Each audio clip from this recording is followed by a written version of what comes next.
Alright guys, we just got our oil catch can upgrade. Maybe I shouldn't call it an upgrade because this doesn't come factory with a vehicle, surprisingly enough.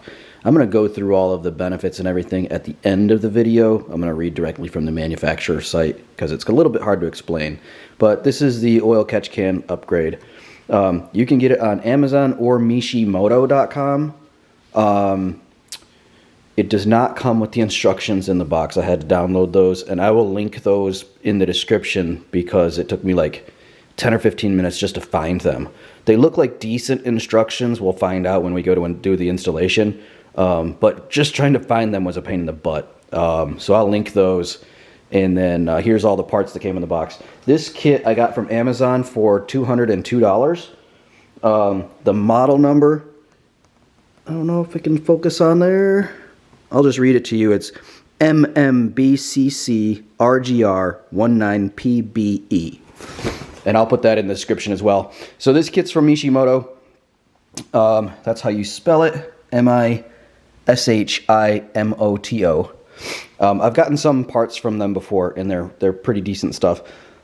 You can get these universal catch can kits for pretty cheap on Amazon. Sometimes as cheap as like 40 bucks. The reason that I got this one is because it's manufactured specifically for the 2020 Ranger. It'll work on the 19 and the 21 and 22 as well, of course. But it's got these factory connectors already on the hoses. So those will just snap on and clip in, just like the factory connections. That's really nice. Got the custom mount that's designed to go on existing holes on the truck, so you don't have to drill any new holes. Comes with zip ties and hose clamps. Comes with the fittings to go into the catch can. That's really well labeled as far as the in and the out. And then the nicest feature of this catch can. Some of the cheaper catch cans don't have this.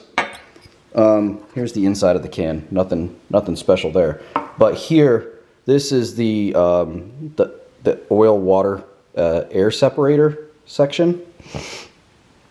So this plate here, and then that little mesh shield, it's brass mesh, that separates the oil and contaminants from the actual air itself. So a lot of the cheaper ones that I looked at on Amazon, they have this kind of baffle plate, but they don't have that brass screen under there. So that's an advantage to getting the little bit more expensive one. So that's enough talk for now. Let's go install this guy. Alright guys, I have the driver's side tire removed just for easier access. We're going to go up through here. There's the oil filter there. So you're going to have to remove that that splash guard. There's like 10 of those little snap ring things that go in and around. Not snap rings, but you know, those little push-in, pain in the butt plastic things. Anyways, take that out, get to where your oil filter is, and then, I'm not gonna lie, this is extremely difficult to do. It took me quite a while, much longer than it should have. But if you can see that red connector right back in there, that's for the PCV hose, and then there's one right above that bolt right there. That connector, it's about a 1/2 inch tube that sticks out. It's really difficult to see. Let's see if I can get you in there closer. There, you can see the tip of it is kind of like red.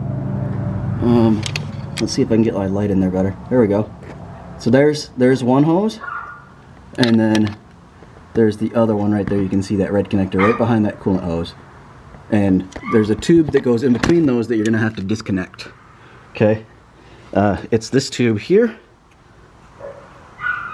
Hopefully you can get it out without breaking it. Mine broke, the little plastic tab, so fortunately we don't need this anymore. This is going to be discarded of. But hopefully you won't need that for anything else. Or hopefully for you it comes out in one piece. But I tell you what, it takes a lot to get in there. And I have small hands. But my hand, the back of my hand is all scratched up from doing that. So anyway, that's the first part, is you're going to disconnect that tube and pull it out of the way. Alright, so once you have that factory tube out of the way, here's your aftermarket tubes. There's two quick connects here, the green ones. The way to tell the difference between the two is one has a 90-degree bend in it. So that the one with the 90-degree bend at the far end, that's the one that goes up to the top of the hood. So you're gonna snake it up through there, both tubes to the top, and I'll show you where to install the catch can up above. But the one with this 90-degree bend on it is the one that's gonna go on the bottom red connector. The one that's a 90-degree right there. You can see in the red in the back. So the one with the 90-degree bend is the one that's going to go on there, and the other one is going to snap on the top side, and then you're going to snake them up through to the top side of the hood. Okay, so after a lot of wiggling around and a lot of frustration, I've finally got the two tubes connected. I wish it was easier. It's just so tight in here. As you can see by my hands, they're all scratched up. Just from reaching in and out of there. There's plenty of things in there to scratch your hands on though. But here is the new connector on the side. You can see goes right up there to the upper side. And then in the back, behind all of this, is the other tube coming down that goes to the red connector. Those are both connected. They're both routed up through here. Now I just gotta make sure all these tubes are like organized properly. I've got to re-plug in this electrical connector right here. And then I just got to make sure there's no kinks and everything, and I'm going to re-clip in that coolant hose, and then we're going to go up top and finish up there. Alright, so here's our two tubes coming up from underneath. That you've got the 90-degree one and you've got the straight one. The new catch can is going to be installed right here on these openings here, right in front of the battery. What I've done off camera is I went ahead and removed the radiator shroud. It's got the 5 little stupid plastic push things that you remove. I found the easiest way to remove them is just use a pair of needle nose pliers, being careful not to actually squeeze and cut, but you can get it under the head and pry it up that way. And that seems to work pretty well. So I've got that removed and set to the side so that we can get in here. And then the new catch can is going to be installed here in just a minute. Alright, so this bracket's going to go on here. There's a little bit of anti-vibration tape right there, so that side goes down. So it's going to sit just like that on the brackets. And then I've got the mounting hardware right here. You'll need a 4mm Allen wrench and a 10mm socket. And of course the nuts will be on the bottom side. You're going to want to put the bracket on before you put the catch can in, because once you put the catch can, you're not going to be able to access the underside where the bolts go. Alright, we've got the bracket all secured on there, nice and tight. Before you torque those nuts down, or torque those bolts down, make sure this is pulled really tight against there so that you don't have any vibration. And so the next thing we're going to do is we're going to install these screw and nipples into the catch can. I've put that one in there, haven't torqued it yet. You're going to just screw it in there, and you're going to use a 17mm wrench to tighten them down really snug, and then we're going to attach those tubes to there. The instructions will tell you the 90-degree one goes on one side and the straight one goes on the other side. I haven't gone that far quite yet. One side. Alright, the next step, you'll need a 2.5mm Allen wrench for these 3 screws here, and you're going to take them out and you're going to put the catch can in underneath and then screw them back in to mount that to the bracket. Alright, so we've got this mounted in here. The orientation, this nipple right here should be pointed directly towards the passenger side.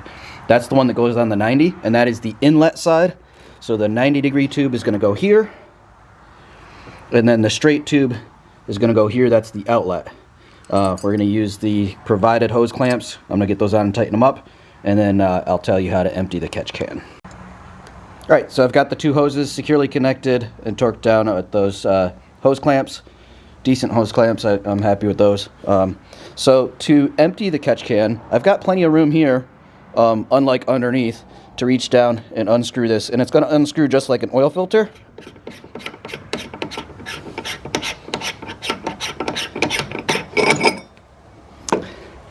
And I realized I just took that out the wrong way. If there was any fluid in there, I would have spilled it. So I'm going to kind of pull it out like that.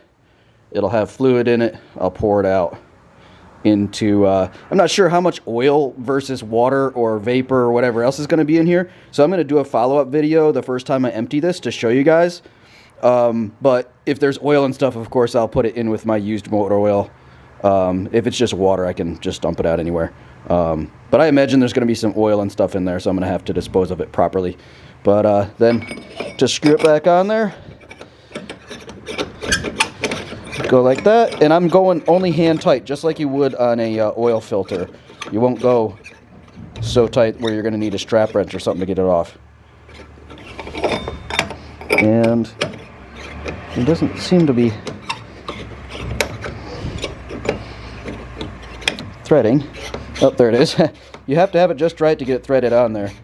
So now it's threading, and I'm snug right there, and I'll do like a little quarter turn, and I'm good. I'm not going to go any tighter.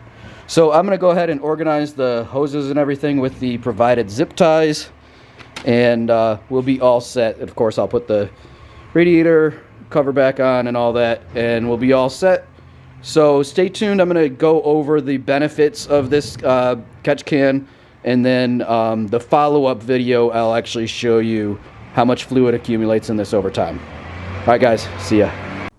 All right, so as promised, I wanted to go through the product description and the benefits of the product. Just like on the Mishimoto website right here, of course, they talk about a blow-by, they talk about maintaining proper octane levels, etc. I did a little bit of research. I'm not a mechanic by trade. I know just enough to figure out how to do basic maintenance and all that kind of thing. But basically, from what I understand, you've got like a oil, fuel, and water vapor mixture that goes through the PCV valve and gets vented into the crankcase. The problem with that is that winds up being depositing on top of the valves in your engine, and it can cause carbon buildup. So instead of depositing those waste fluids basically right on top of your engine, we're diverting it through this catch can where it's going to get separated. The oil and the water will get separated. It has that baffle system so that the heavier substances like oil, water, vapor, stuff like that can settle to the bottom of the catch can, and then clean air can go back into the top of your engine. That'll keep everything clean. From what I understand, this thing needs to be emptied every time you change your oil.